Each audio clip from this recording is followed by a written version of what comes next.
Francis Ngannou, que nous connaissons tous comme étant le grand champion du MMA, a heurté une jeune fille avec sa moto il y a de cela quelques jours ici dans la ville de Yaoundé. Et malheureusement, cette dernière a perdu la vie. Les amis, je vous assure, actuellement ici au Cameroun, il fait l'objet d'une grosse polémique parce que beaucoup de personnes font des sorties pour dire qu'il a vendu l'enfant de Cruy, il a sacrifié l'enfant de Cruy, c'est monté, c'est descendu. En tout cas, regardez la vidéo et on revient juste après. Voici 6 jours que s'est produit un terrible accident à Yaoundé, plus précisément au lieu dit Omnisport.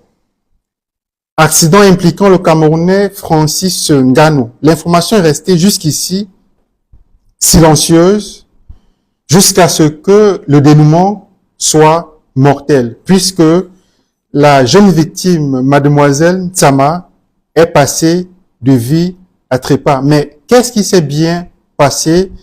Les détails dans quelques secondes. Chers abonnés, bonjour, bon après-midi, bonsoir. Je suis ravi de vous retrouver pour une nouvelle vidéo. La suite. La nuit de Pâques, dimanche passé, la jeune Tsama Brigitte Manuela est sortie festoyer avec des copines. Sur le chemin de retour dans les environs d'Olembe, elle est violemment percutée par une moto à vive allure. Le conducteur à bord de l'engin à 2 roues est un certain Francis Ngannou qui, tout de suite, secoue la jeune demoiselle et la conduit aux urgences, plus précisément à l'hôpital général situé à Ngousso. Là-bas, on constate le bras et la jambe de la jeune demoiselle broyés. Monsieur Francis Ngannou prend l'engagement de s'occuper de toutes les factures concernant le séjour de la jeune victime à l'hôpital. Sa jambe et son bras broyé nécessitent urgemment une intervention chirurgicale. C'est ce que font les médecins qui opèrent Tsama Brigitte, mais malheureusement, elle ne s'est plus jamais réveillée.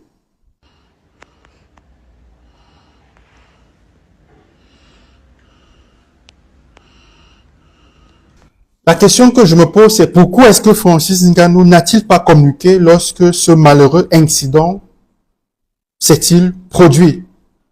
Une personnalité à la dimension internationale comme Ngannou aurait très bien pu saisir ces différentes plateformes dans les réseaux sociaux ou alors passer par un chargé en communication.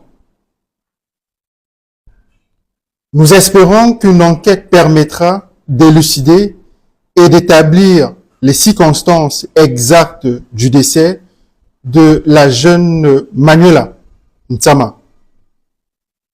Je fais partie des Camerounais qui demandaient à ce que justice soit faite lorsqu'un accident qui s'était produit à Douala avait coûté la vie à la jeune Erika Moulion. Le chauffeur du véhicule était un certain Ténor.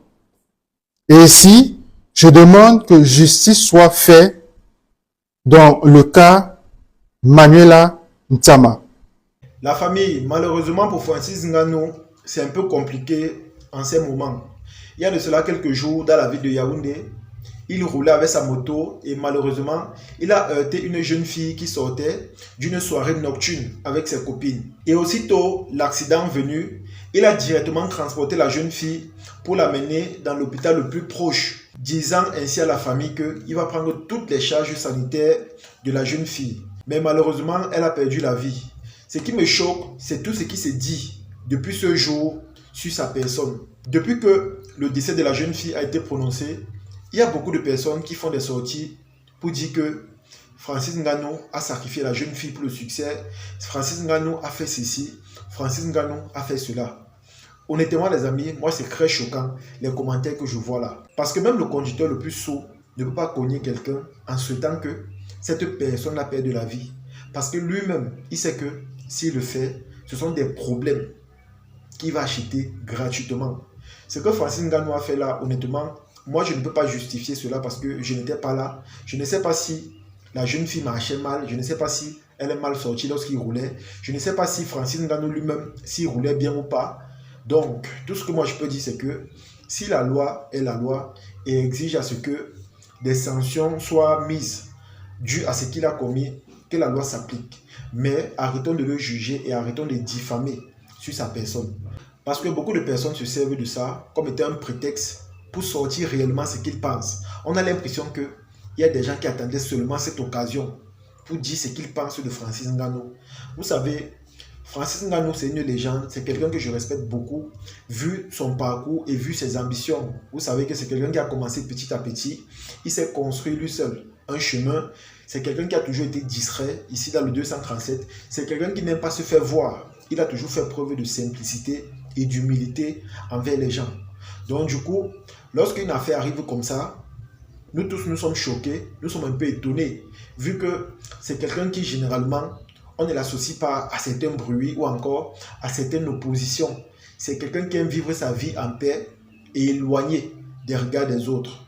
Donc du coup, ce qui est arrivé là, comme j'ai dit, on ne peut pas justifier cela, mais ayons du respect pour sa personne. Parce qu'actuellement, où lui-même il est là, je suis sûr que ça ne va pas. Vous savez, lorsque vous êtes à l'origine du décès de quelqu'un, cette affaire vous traumatise à vie. Parce que vous avez toujours en tête que voilà, c'est à cause de moi que tel a perdu la vie, c'est à cause de moi que tel n'est plus de ce monde. Donc du coup, ce que tu as besoin à ce moment-là, c'est le soutien moral de ta famille, c'est le soutien familial et amical même, si je peux le dire ainsi. Donc, tous les gens qui lancent leurs propos en disant que il a envoyé devant parce qu'il veut être riche pour le succès et la célébrité là, à un moment donné, arrêtez. Parce que vous n'avez pas les preuves de ce que vous avancez. Vous n'avez pas les preuves. Comme j'ai dit, où il est là actuellement, peut-être que ça ne va pas. Peut-être que ça ne va pas. Même Ténor, qui était à l'origine du décès de la jeune fille là, à l'époque, vous pensez qu'à un moment donné, jusqu'à présent, il s'est déjà remis? Je ne pense pas. C'est juste que dans la vie, parfois, il faut avancer. Même quand quelque chose arrive, il faut parfois accepter la situation et avancer.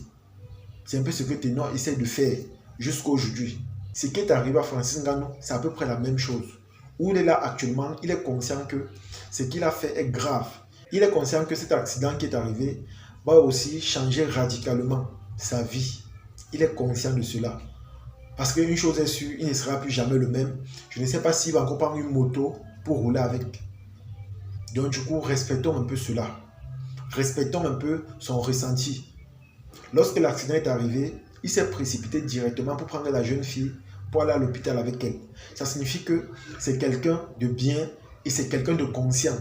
Il y a les gens ici là, dès que tu connais, directement tu prends la fuite. Ils sont tellement nombreux qu'ils le font. Il y a même des agences de voyage ici au Cameroun qui sont à l'origine de beaucoup d'accidents. Et c'est comme ça qu'après, ils oublient la personne qu'ils ont connue. Ils partent continuer leur vie en oubliant qu'ils ont détruit la vie de quelqu'un. Ils sont tellement nombreux. Mais si Francis Ngannou, après avoir fait ce qu'il a fait là, maladroitement, est quand même revenu sur les lieux jusqu'à prendre la jeune fille la transporter pour l'hôpital, ça signifie que d'une manière ou d'une autre, c'est une bonne personne et c'est quelqu'un qui a une bonne foi. Sauf que malheureusement, ça n'a pas marché et Dieu en a décidé autrement. Donc arrêtez de le juger négativement, arrêtez de dire des propos diffamatoires, arrêtez de, je ne sais pas, de l'associer à certaines choses qui ne sont pas vraies. Parce que ce monsieur a un parcours que nous tous nous avons vu et nous avons vu les étapes auxquelles il a traversé. Il n'est pas champion aujourd'hui parce qu'il s'est levé, il a été champion, non. On voit ses combats, on voit les efforts qu'il fait, on voit ses entraînements, on voit son parcours, on voit son processus d'évolution. Et nous devons avoir du respect pour cela. Donc les gens qui parlent de succès, de gloire et tout ça, à un moment donné, arrêtez. Parce que le succès et la gloire, ça se travaille. Lorsque tu es quelqu'un d'assidu et que tu travailles beaucoup, le succès et la gloire viennent naturellement. Tu n'as pas besoin de mettre les mains où c'est sale, où ce n'est pas propre. La plupart des gens qui le font sont ceux-là même qui sont paresseux, qui ne sont pas ambitieux et qui ne sont pas travailleurs. C'est ceux-là même qui aiment la facilité, qui veulent déjà grandir et pourtant, ils ne veulent pas toucher d'abord le sol. Donc comme j'ai dit, il n'y a rien qui peut justifier ce qui est arrivé parce que là, on parle d'une perte en vie humaine.